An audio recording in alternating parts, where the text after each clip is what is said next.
Hello, everyone. Thank you for joining. This is our first webinar for 2022, so glad to have you all on board. We're going to be talking about cybersecurity predictions to prepare for in 2022. As usual, a little bit of housekeeping. So we're scheduled for 30 minutes. We can always go over time if required. So we've put some time by for Q&A at the end. At any point during the presentation, if you have any questions that you want to pitch to our speaker today, then there's the Ask a Question tab that you can utilize. So please feel free at any time to do that. I've already uploaded our slide deck in the attachments area. We've also a link to one of our discovery call invites, and the webinar is available on demand shortly after. So you'll be emailed with a link to that to watch if you can't make it during the live presentation. So today's speaker, Darren James from Spec Ops Software. He's our product specialist here and technical lead. He's got over 20 years experience, very knowledgeable in cybersecurity and all areas of Active Directory, Azure AD and group policy. And he's been with us here for 10 years at Spec Ops now, and stated that he's loving every minute. So that's always good to hear. Absolutely. I've actually got some questions that have been asked to us before, so we've pre-prepared answers for these as well for you all.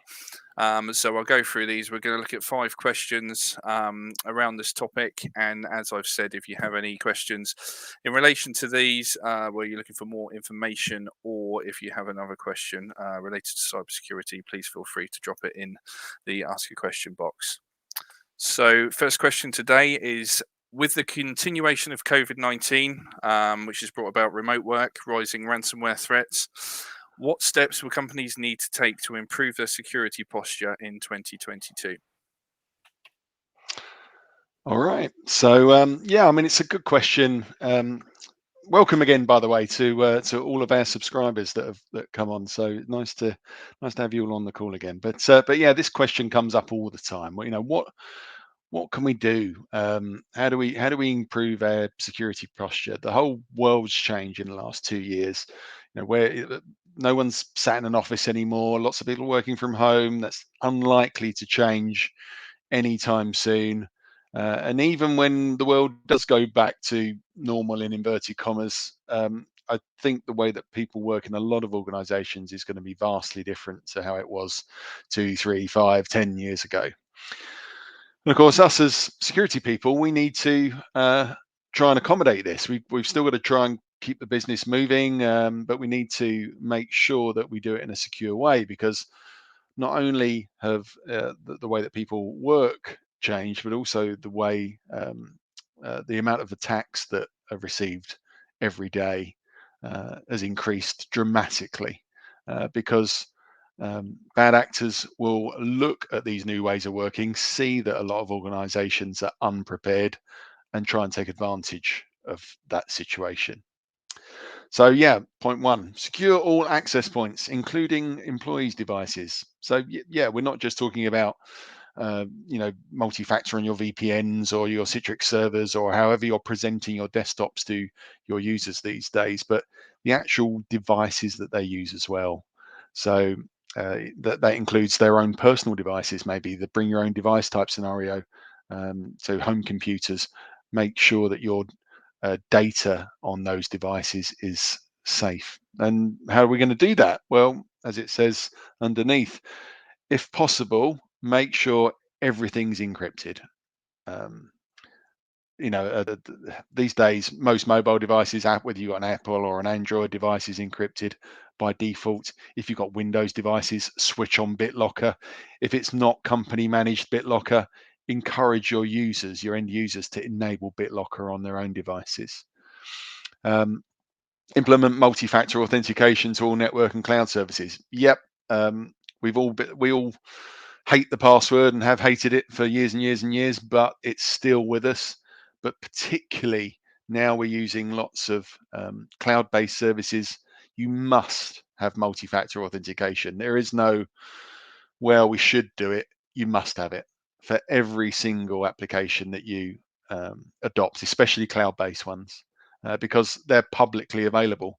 Your on-prem stuff, the applications that you connect to once you're connected to the VPN, okay, they might still be single sign-on via Active Directory and a single password, but you need to get into the VPN, or you need to get into the Citrix workstation or desktop before you can access that. So, okay, we've got some leeway there, but certainly anything that's publicly available, whether it be Office 365, G Suite, or any of the other host of web apps that have now appeared, you need to make sure that MFA is enabled on all of them.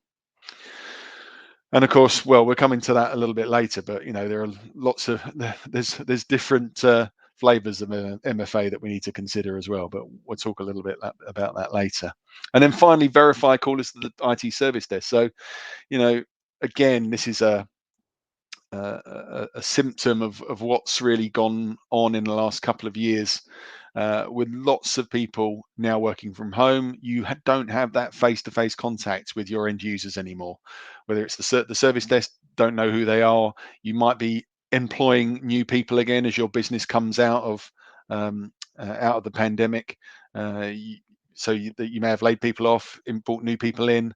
We need to think about how do you know it's Darren at the other end of the phone who works in the finance department? How do you know it's John who works in the R&D department?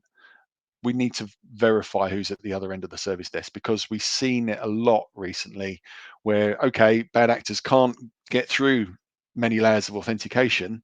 So what's the next weakest link? It's always the human factor. And so the service desk is a great place to start. Yeah, I think that's it. Next question, please, John. No problems. Thanks for that one.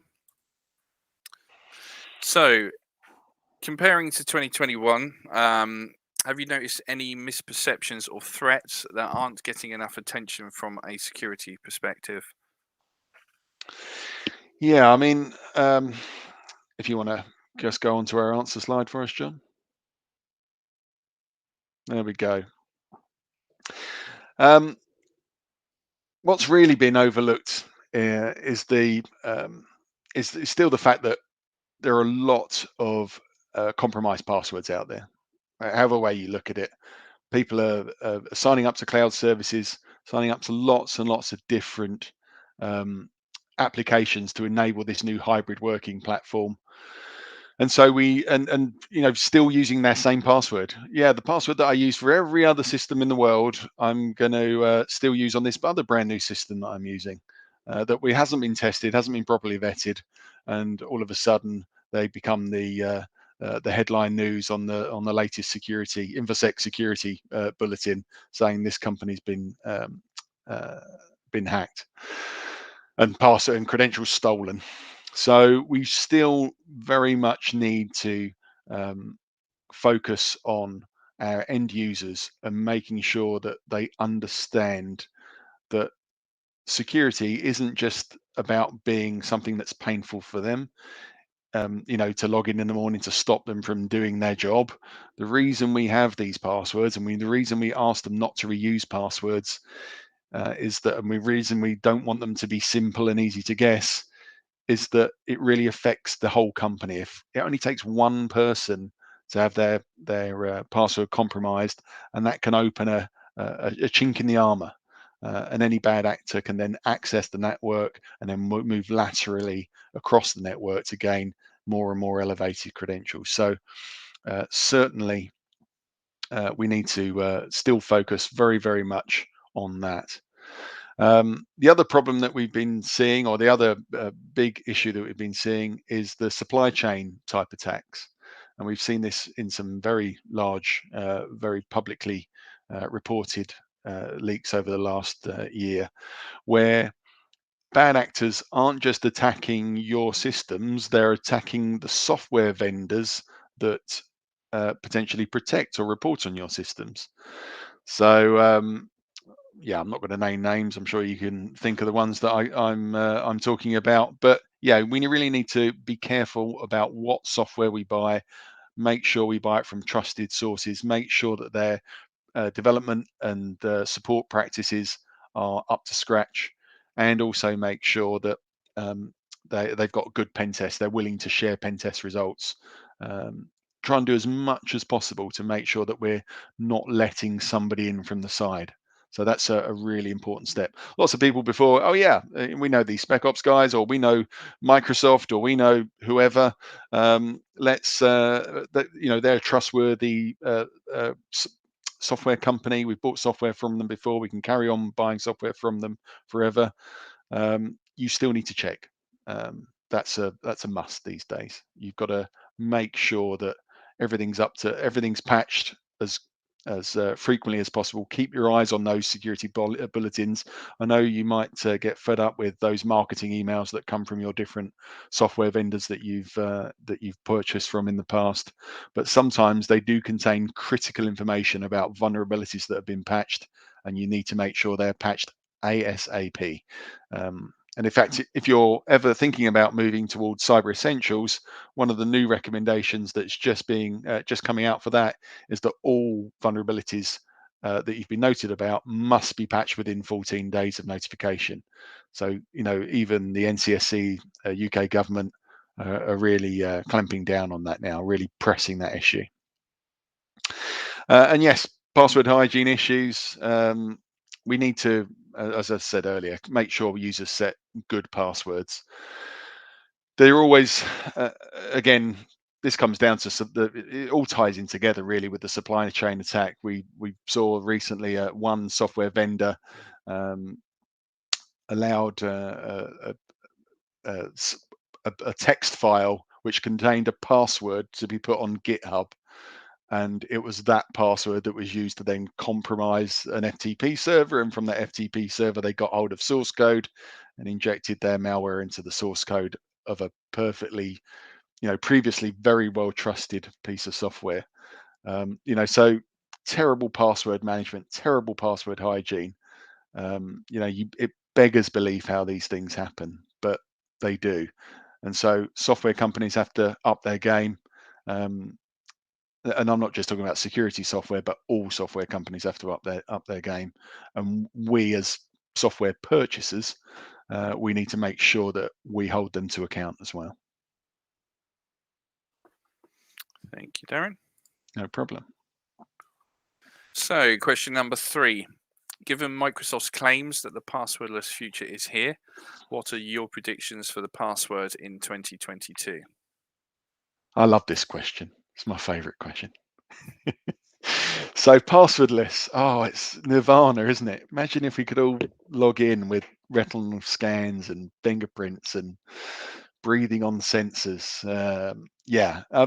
Passwordless is great. If we can, it will happen, I'm sure, eventually. But right now, yes, passwords are a problem. It says, first bullet point, attacks on passwords are at an all-time high. Yep. The reason for that is because they're so prevalent. It's still the most common way and easiest way and cheapest way of identifying a person. Every programmer knows how to write a password checking algorithm. All users understand what passwords are, even if they don't treat them really with respect. And being able to dislodge that and move to something different is really what we all want to move towards. It says in the second point, it's been around for 60 years. But what do we move it to? I like the third point here. Try resetting an eyeball. So that's referring to a retinal scan. What happens when someone manages to copy the back of your retina somehow, or fake your fingerprint?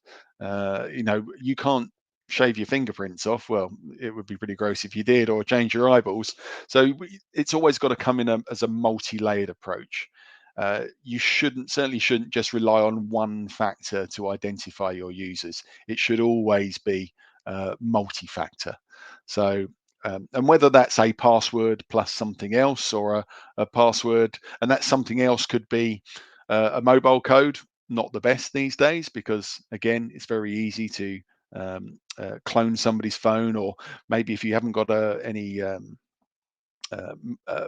mobile device management solutions, you won't be able to stop the user from displaying the the text message on the lock screen of their phone. So it's really only just a single factor. But we do need to adopt things that can still provide multi-factor rolled into one.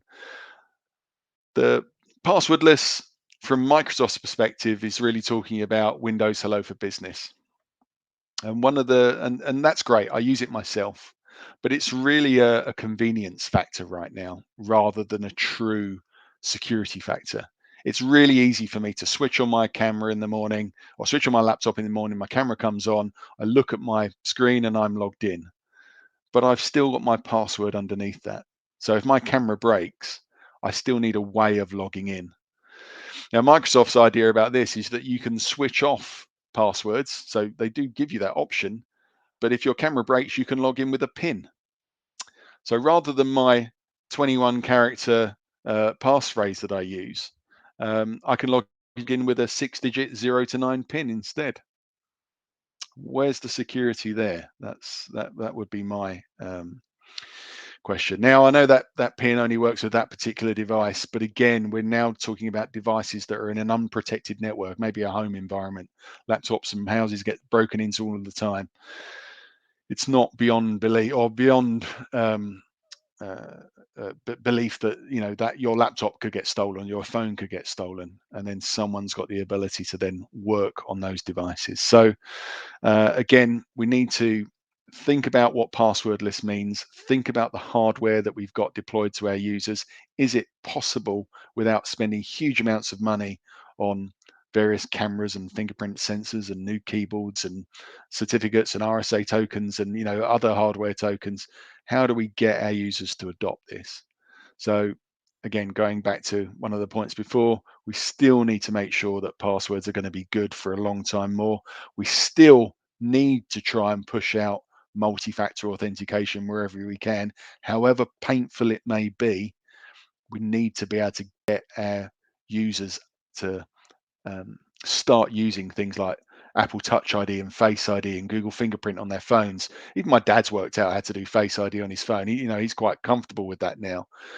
But also we need to start pushing as software customers, as purchasers of software. We need to start talking to our software vendors as the people that provide us with these solutions and making them put good multi-factor options, flexible multi-factor options into their login systems as well, not just passwords and not just mobile codes or secret questions. Thank you again. On to the next question. So, number 4, which industries are most at risk for cyber attack in 2022, in your opinion? All of them. No. That's quite a flippant statement, isn't it? Um, I mean, there were certain headline grabbing attacks, as the point one says here, back in 2021, Colonial Pipeline, so infrastructure, government, NHS, hospital systems, big headline grabbers will always be big attacks for high spending nation state sponsored attacks, because they can really cripple a country. Absolutely. There are always attacks on central government infrastructure services all the time. Um, and that's not just a kid in his back in his bedroom trying things out. These are proper nation state cyber warfare type attacks. So if you work in any of those industries, you really need to be switched on. That's one section of it. Then we have to think about other types of attackers or other types of bad actors. So you've also got the criminal element as well, people who want to make some money out of it. And they will work across any spectrum. If they think that they can hold you to ransom, either by um, uh, encrypting your files and then having you pay a ransom to get the decryption keys back, or even if they steal your data from a medical database and try and blackmail you around your web behavior or some illness that you've had in the past, whatever it might be. There are those sorts of attacks happening all the time where they compromise your personal credentials and then email you with the results, or fake email you with the results to try and spur you into sending them some bitcoins. So it doesn't really matter what industry you're in, you're always going to be at risk. And then we still do have, the hacktivists, the people sat in their bedrooms, wanting to prove a point, showing off to their friends. Look, I've managed to break into this and put a funny message up on somebody's website. It's still doing damage. It's still costing companies and businesses and organizations money and time to fix those things. So it doesn't really matter whether you're a guy, a one-man band, or you run a multinational government, or multinational government, a multinational organization, or a country-wide government organization. You've always got to be on guard from all of these attacks that are coming in. It's just exploded over the last few years. There are plenty of tools out there. Obviously, Spec Ops, we specialize in the password side of things, but you also, as we said earlier, need to make sure your devices are encrypted. You need to roll out things like mobile device management, Intune, or whatever the flavor of mobile device management you've got out there. Make sure that's installed if you can, and make sure you can protect your company data on those devices. Implement MFA. I'm sounding like a stuck record now. We've already talked about a lot of this all of the time. And also just being able to verify your users. And this kind of comes down to the zero trust sort of thing. Verification must happen at every step. But again, you've got to find that balance between usability and security. But these are all important questions to ask your current IT teams about, how have we thought about this? What about these sorts of risks? And any new systems you're bringing online, you need to ask these sorts of questions about how they approach these particular subjects. So yeah, I know it was a bit of a rubbish answer. What industries are at risk? Really, all of them, but particularly, I would say, infrastructure, healthcare, central government. They're always going to be top of the list. They're always going to have the most money or resources given to them by nation state attacks, because they're the big headline grabbers and they can cause the most disruption to a particular country. Cheers, Darren. And on to the next one. So, can you name some quick wins that companies can implement to improve on their cyber defense in 2022? Yeah, well, again, bit of a stuck record here, really, but BitLocker. Most of us are still using Windows on our corporate devices, certainly our laptops, or app servers, or whatever it might be. If you've got hard disk encryption, and you have with those, certainly with those Microsoft devices, enable BitLocker. And if you say, well, I haven't got BitLocker because I'm still running, Windows 7 Home or whatever it is, get rid of Windows 7 Home. Make sure you're on at least Windows 10. Maybe not go to Windows 11 just yet, but certainly get onto Windows 10. Good operating system, BitLocker for free, Windows Defender for free as well. So, and Windows Defender, everybody turns their nose up at it. It's a great free antivirus software. Make sure Windows updates are switched on, and it's pretty rock solid. So BitLocker, absolutely. Check your current systems. So run an audit. Go and download Spec Ops Password Auditor. I know if you've attended one of these calls before, I talk about Spec Ops Password Auditor all the time.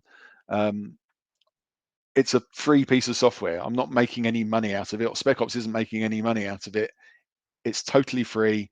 You can go and scan your Active Directory today, and it will tell you everybody who's currently running a compromised password based on a database that we update for you with 800 odd million passwords in it every 2 to 3 months.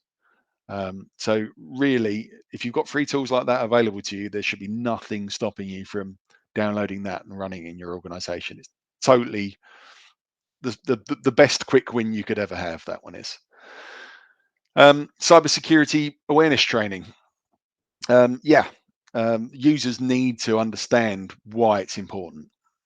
There's still too much of a flippant attitude that, oh, this MFA stuff's far too difficult for me to adopt. So I can't work it out. I know a lot of people have struggled over the past 2 years, and it's very easy for me to say these things.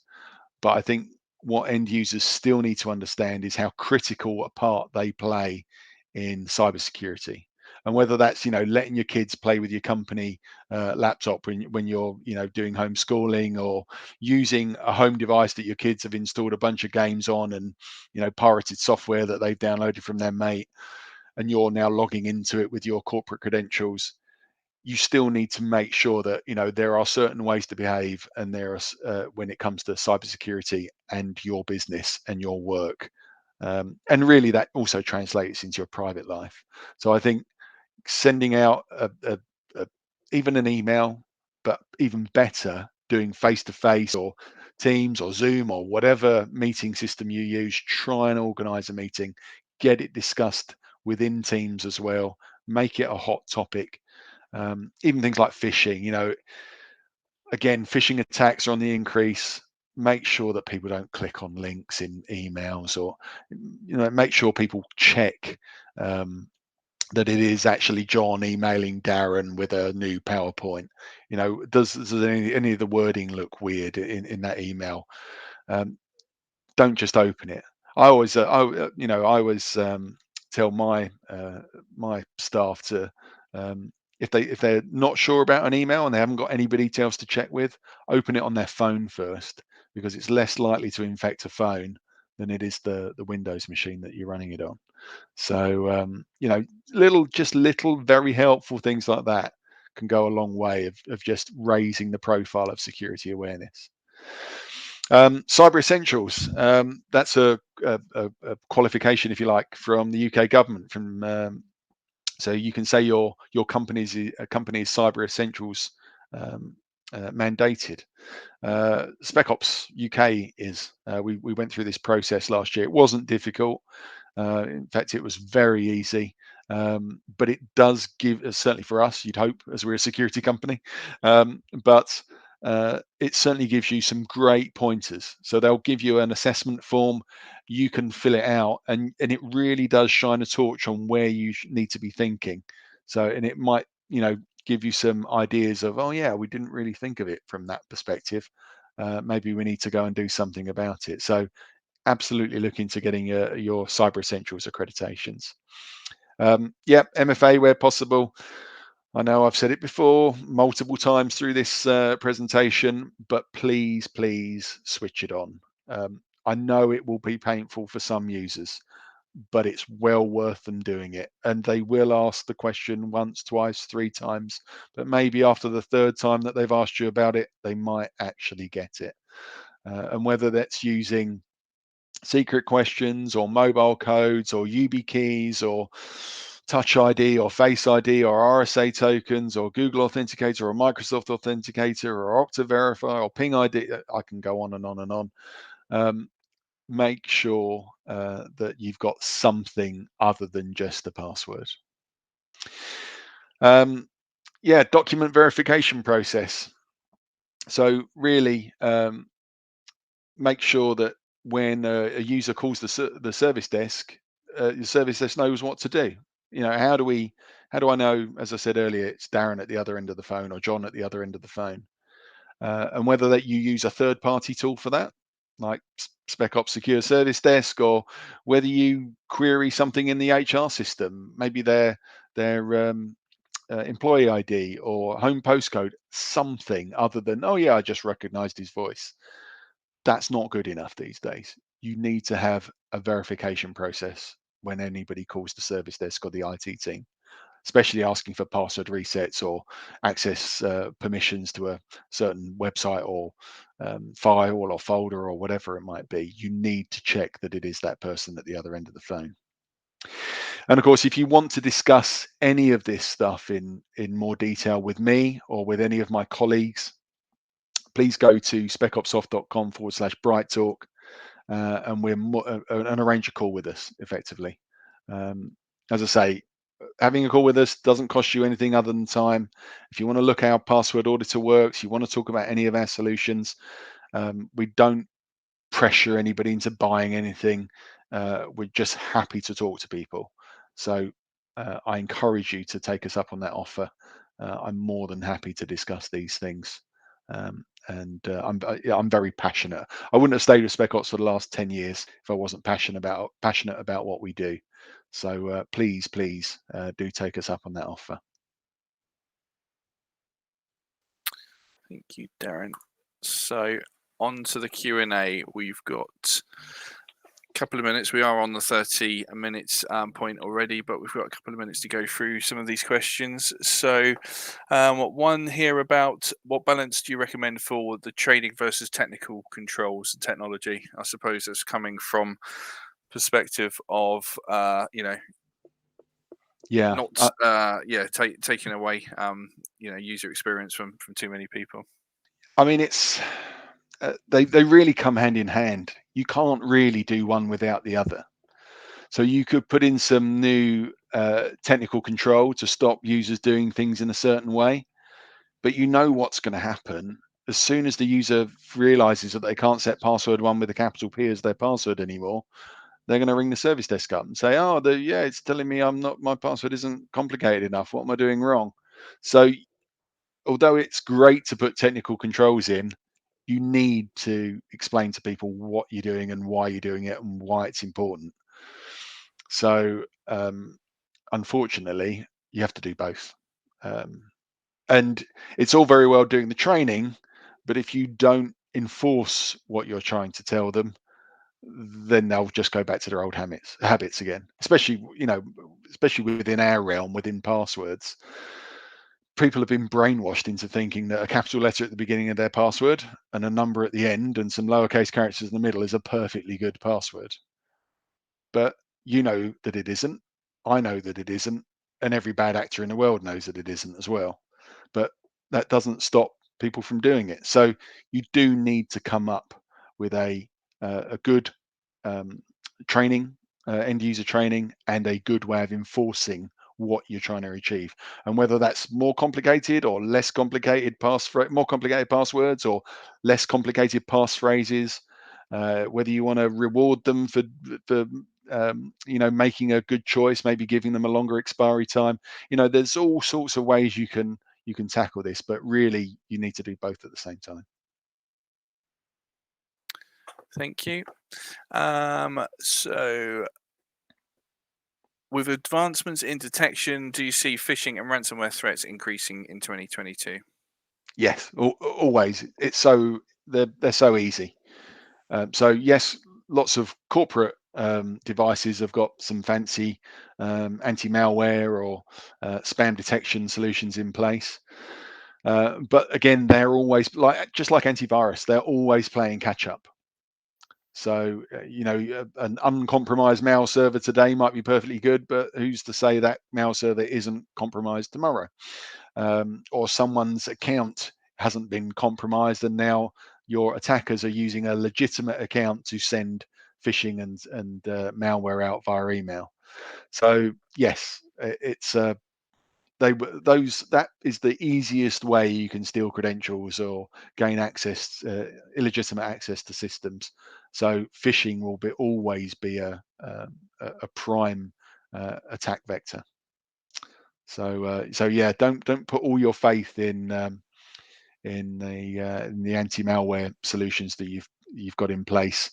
You still need to have a multifaceted, multi-layered approach to cybersecurity, and whether that's end user training, other tools, threat intelligence is another relatively new way of looking at where the risks are.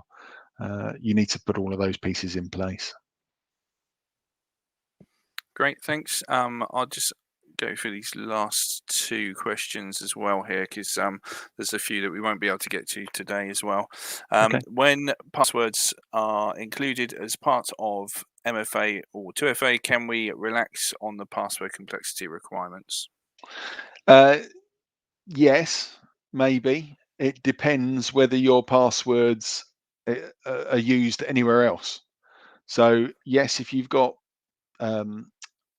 if you've got MFA across everything, So, and good MFA, remember we were talking earlier, the other factor might not be that great. So if it's a secret question, what's your favorite film? Everybody knows, yeah, my favorite film now, don't they? So, you need to make sure you've got good other factors of authentication. But also, if let's say it's your VPN and you've got RSA tokens and your current Windows AD password to authenticate you to a VPN, and everyone thinks, yay, we've got, two-factor authentication, brilliant.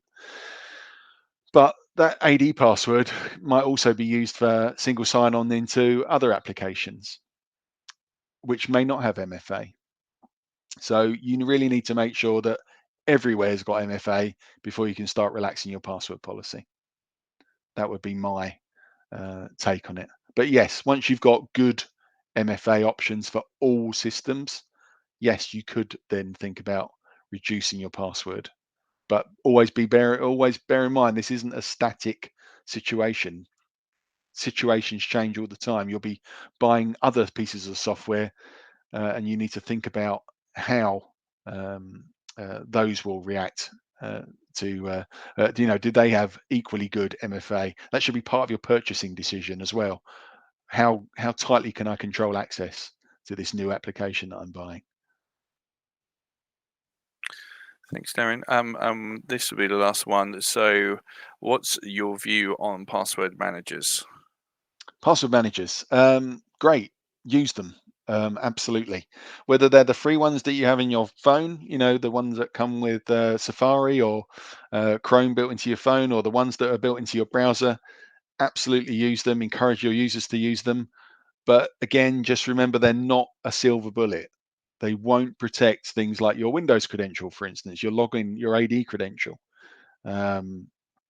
So use them wherever possible. Make sure you get a good one. There are lots of not so good ones out there. Buy from a trusted vendor as well. But yes, absolutely. We need to move away from password one with a capital P as a good password. We need to stop reusing passwords, password managers that can randomly generate and auto-fill passwords for people, because passwords, whether we like it or not, will still be part of our IT landscape for the foreseeable future. But that's just how it is. But having a password manager that can generate a nice randomly generated password, passphrase, whatever it might be, and automatically fill it for us and have a different one for every single site that we approach, that's great. That's really what we want our users to do. Brilliant. Thank you very much, Darren. And thank you, everybody, for joining today. Remember, there's the specopsoft.com/Bright Talk link. That's double T in the middle with the Bright Talk. And thank you, Darren, Yep. for your time as well. Happy New Year, everybody. I forgot to say that at the beginning. Indeed. Take care. Thank you. All the Cheers, best. John. Bye-bye.